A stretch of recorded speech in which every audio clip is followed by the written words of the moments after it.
Buenos días, queridos alumnos, ¿cómo están? Sé que están muy bien, desesperados por escuchar su clase, ¿verdad? Muy bien. Esta mañana nos toca, pues, ¿no? La aristocracia 4, donde vamos a encontrar el gobierno de la restauración y control social en la persona de Óscar R. Benavides, ¿no? De 1914 a 1915. Bueno, como seguimos de la clase anterior, ¿no? ¿Se acuerdan de que habíamos hablado de Billinghurst, ¿no? Billinghurst ya pues ha sido derrocado por un golpe militar. Óscar R. Benavides asume entonces la presidencia dirigiendo una junta de gobierno. En esos tiempos, la movilización popular desarrollada durante el gobierno de Billinghurst, recuerdan que le hacían huelgas, le hacían paros, ¿no? Entonces, la movilización popular pone en peligro el fundamento mismo de la democracia. ¿Por qué la democracia burguesa? ¿Por qué la democracia burguesa? ¿A qué se llama eso? ¿No? Son demócratas, pero son ellos de la nobleza, los más chéveres del grupo, y quieren ingresar a ser presidentes para llenarse nada más los bolsillos y seguir haciendo, ¿cómo se dice? Seguir maltratando y aplastando al pueblo, ¿verdad? Ellos eran los elitistas, claro, muy bien. Gente de la nobleza, ¿no? Gente con mucho dinero, hacendados, ¿no? Eh, Tenían tiendas, negocios, es decir, esta situación que hace que el grupo dominante formado por la burguesía intermediaria, o sea, los agroexportadores, los que tenían sus casas donde vendían las mejores gabardinas, venidas de Inglaterra, ¿no? Etcétera, tuvieron que recurrir nuevamente al ejército para derrocar a Billinghurst y sofocar la insurgencia popular. El encargado de poner en práctica este plan fue el coronel, por entonces Óscar R. Benavides, que le da un golpe al Estado, ¿no? Estos el día 4 de febrero de 1914. Él fue respaldado por los hermanos Prado, que el día que dio el golpe le ofrecieron un gran banquete con los mejores platos habidos y por haber en el Perú, por supuesto, ¿no? Como ellos habían respaldado este golpe, ¿qué pasaba? Gracias a Óscar R. Benavides va a llegar la tranquilidad para el sector oligárquico y la represión al sector trabajador. ¿Por qué? Porque se había dado en el gobierno de Billinghurst, ¿no? Muchas leyes favorables a los agricultores, a los obreros, a la gente más necesitada. Y eso es lo que no quería. Ahora, Benavides era un señor también de la nobleza, de la élite, ¿no? Y ellos pensaron que lo podían manipular. Bien, para esta temporada, nuestro escritor, historiador Jorge Basadre, dice al respecto que la clase dirigente que había buscado al militarismo como protección contra el izquierdismo, lo abandona cuando el peligro demagógico había pasado. Eso es lo que pasa siempre. El presidente, sí, Alan o Fujimori o Keiko, qué sé yo, y después cuando las papas queman, nadie hay al costado, ¿verdad? Es así como sucede ahora mismo. Vizcarra está haciendo cosas buenas, sin embargo, lo están criticando, pobrecito. Bien, ¿cómo iba la economía en estos tiempos? Vamos a ver. Ante el ocultamiento, o sea, no ocultamiento, sino que la libra peruana, que era la libra de oro, ¿no? Había mandado a acuñar el presidente anterior. ¿Qué pasa? Se ha devaluado porque ustedes saben que hay problemas, ¿no es cierto? Entonces el gobierno, mediante la ley del 22 de agosto de 1914, autoriza pues la emisión de billetes fiscales, o sea, papel moneda.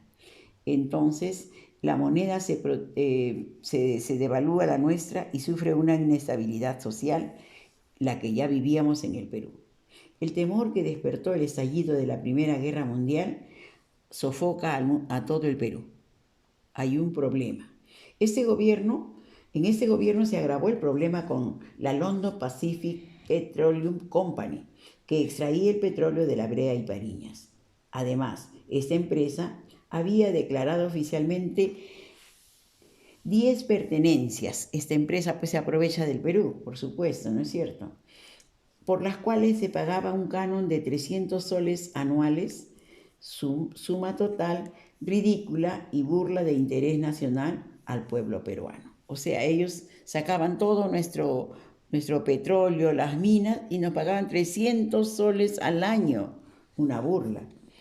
Muy bien, ante esta denuncia de anomalías del pago del canon, el Estado peruano, con la Resolución Suprema, ordena la remesura de las propiedades, señalando la existencia de muchas potencias que querían pagarnos hasta 1.248.420 soles al año. Imagínense, más de cuántas veces los 300.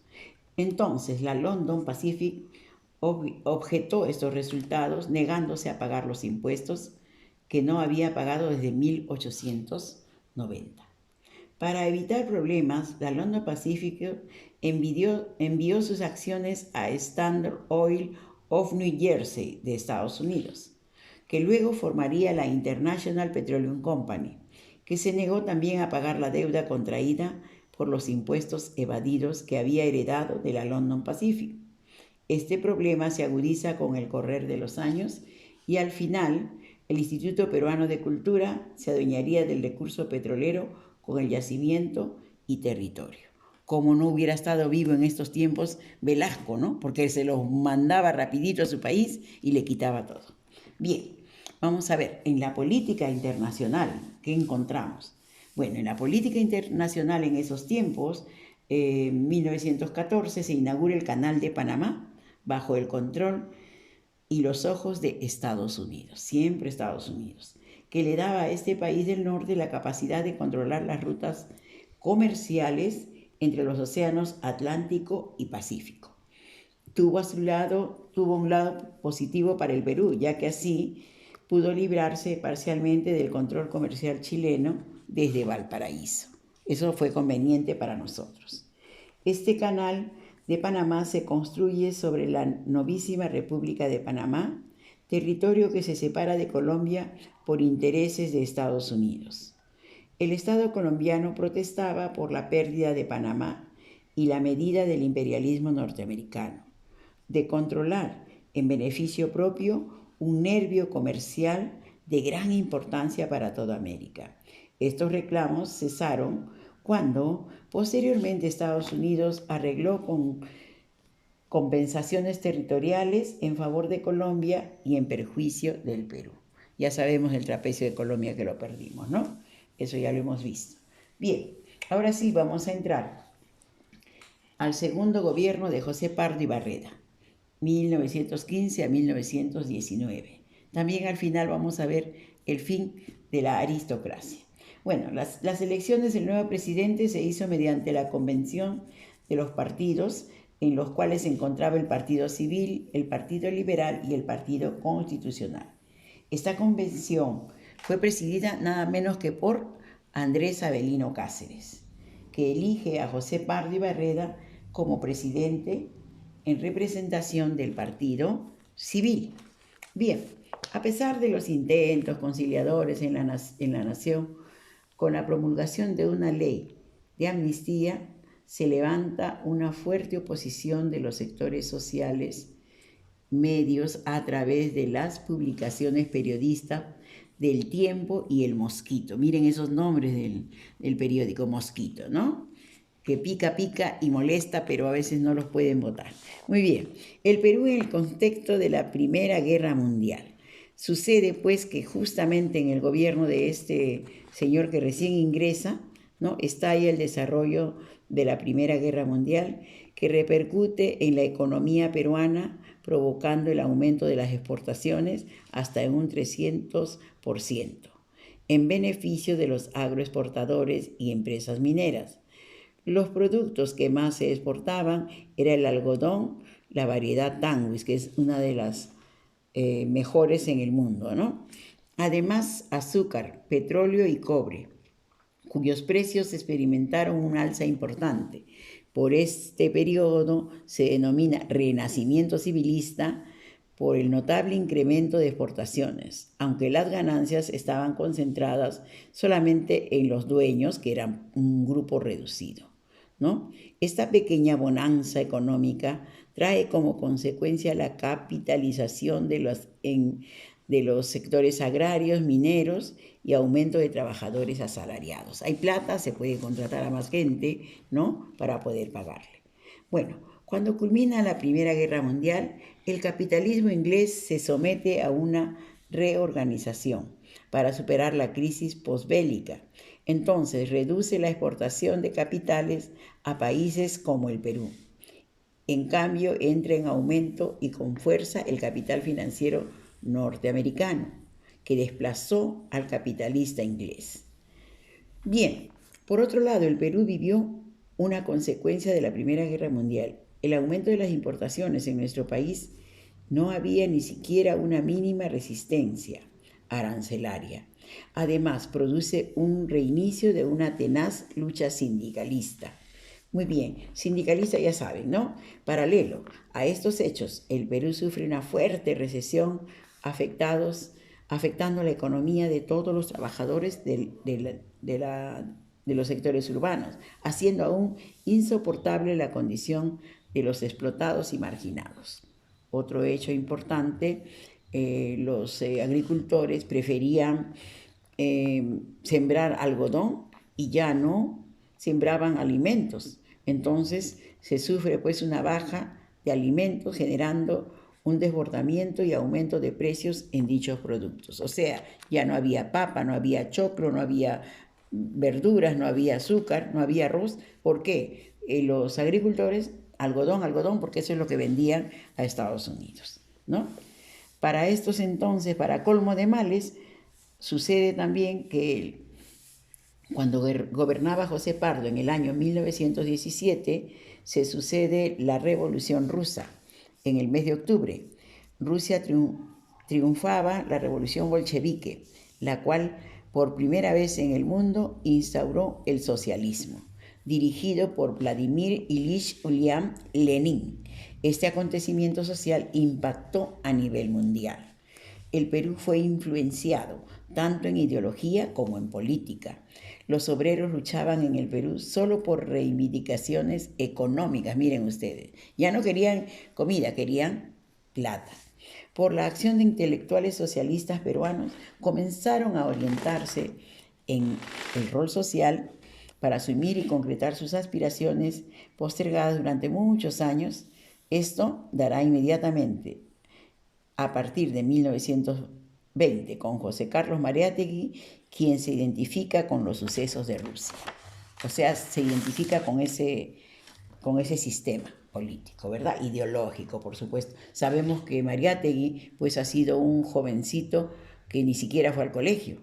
Y fue al colegio más que a la primaria, ¿verdad? Y luego, en su casa, como tenía polio en una de las piernas, ¿no? En su casa los profesores le llevaban libros, cuadernos, pero él pedía libros.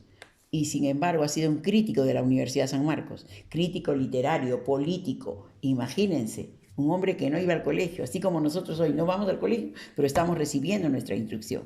Y eso es importante, jóvenes, pónganle el empeño, mis queridos alumnos, ¿sí? Bien, en el año 1917, José Carlos Mariátegui escribía cantidades de artículos con el seudónimo de Juan Chroniqueur, el más conocido, o bien sin él, que a la vez se convertía en el gran periodista y también se transformaba en un ideólogo de los trabajadores y un gran polemista. Fue redactor de La Prensa antes de que cambiara su línea progresista. Luego perteneció al periódico El Tiempo, oposicionista del régimen de Pardo. En los talleres de ese diario sacó con varios intelectuales de avanzada una revista llamada Nuestra Época. Solamente se dieron 2 números, pero esta publicación tiene su importancia. ¿Por qué? Porque trazó el camino que Mariátegui ha de seguir, la ruta del socialismo. En el año 1982 lo publica nuevamente Enhorabuena. lucha por la jornada de las 8 horas. Miren, también se produce eso, a colmo de males después de esto. Bueno, en el contexto económico dice, ¿no?, que ya había señalado y reanudado su lucha obrera, los obreros estaban reclamando sus 8 horas, que le den su seguro, que le den su vacaciones, todo eso, ¿verdad?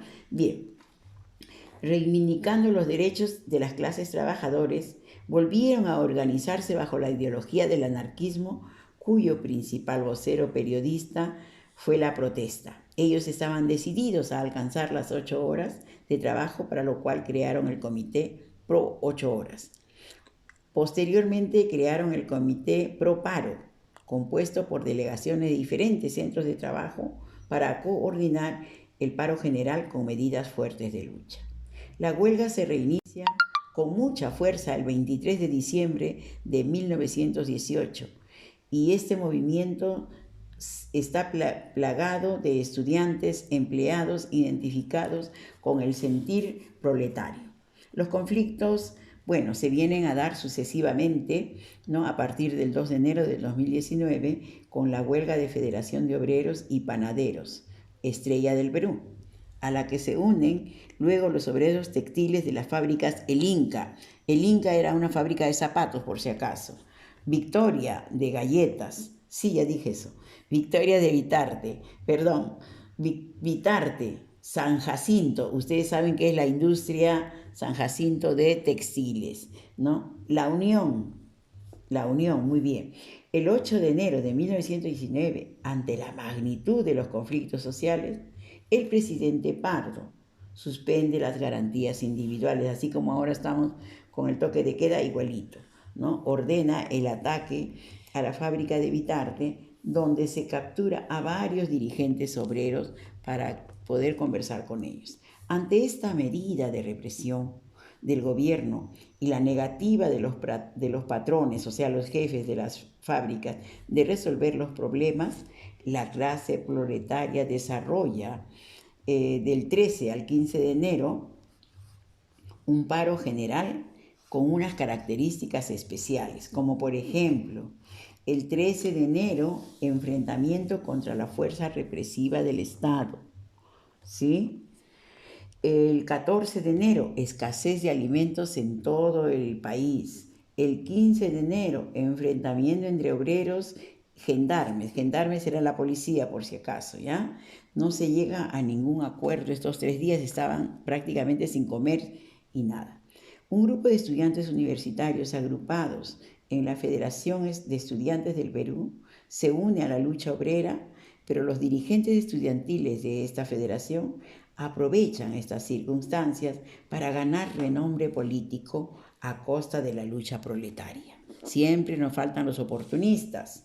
Allí tenemos pues a Víctor Raúl Haya de la Torre. Fíjense ustedes, él era un también político acérrimo. Valentín Quesada, también otro joven entusiasta. Bruno Bueno, también otro más. Estos líderes jóvenes planteaban orientar y dirigir a todos los obreros. O sea, ellos se pusieron, ¿no?, en las manos de los jóvenes se pusieron en manos de los mayores para poder ayudarles. Como tenían buena educación, buena ilustración, entonces ellos mismos se iban a representar.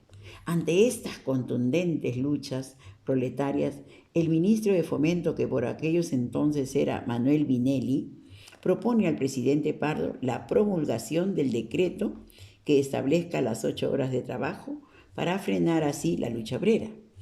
El presidente, pues, le hace caso, ¿no?, a su ministro y decreta el 15 de enero de 1919 las 8 horas para el proletario. Esta victoria obrera solo fue un paso en la lucha de la reivindicación de los derechos de los trabajadores. Más adelante se dieron otras luchas con medidas cada vez más radicales para construir una sociedad donde haya justicia, ¿no? A pesar de estas conquistas, jóvenes, Pardo y sus fuerzas represivas siguieron reprimiéndolos. En esta parte el trabajo que hizo, ¿no?, fue someter el arbitraje a la corona británica por los problemas pendientes del Estado. Recuerdan, debían por los impuestos, ¿no? Y luego la campaña de salud pública que no se llegó a cumplir, se propuso instalar un centro médico en cada centro industrial para más de 300 trabajadores. Bien, con el gobierno de José Pardo, ¿no?, se finaliza la República aristocrática.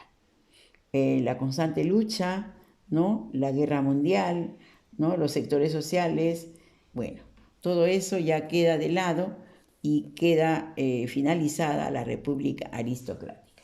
No quería dejar de mencionarles, ¿no?, las últimas, se puede decir, lo más resaltante de este gobierno, ¿no? El hundimiento de la embarcación peruana del Lorton por el submarino alemán en el mar Cantábrico, en las costas españolas, el 4 de febrero del 17, el acto bélico censurado, se produjo el rompimiento de relaciones diplomáticas con Alemania. Asimismo, el aumento del valor de los productos nacionales, el algodón, el petróleo y el cobre, que ya les había dicho, la huelga de los empleados de la Biblioteca Nacional y los telegrafistas, la ley del 23 de noviembre de 1918, se había reglamentado el trabajo de las mujeres y de menores, ¿no? El sufragio también de las mujeres, ¿no? Se reinicia la lucha de la jornada de las 8 horas, ¿no? Y con eso damos fin, pues, a este tema tan importante. Hemos visto a presidentes, ¿no?, que han entrado al gobierno con las ideas de ayudar al pobre, prometiéndoles de todo, pero al final siempre eran oligarcas, siempre eran lo máximo, ¿no? Muy bien, jóvenes, vamos a hacer entonces las tareas y a entregarlas porque la próxima semana ya empiezan los exámenes. Con ustedes quedo hasta la próxima. Cuídense, bendiciones.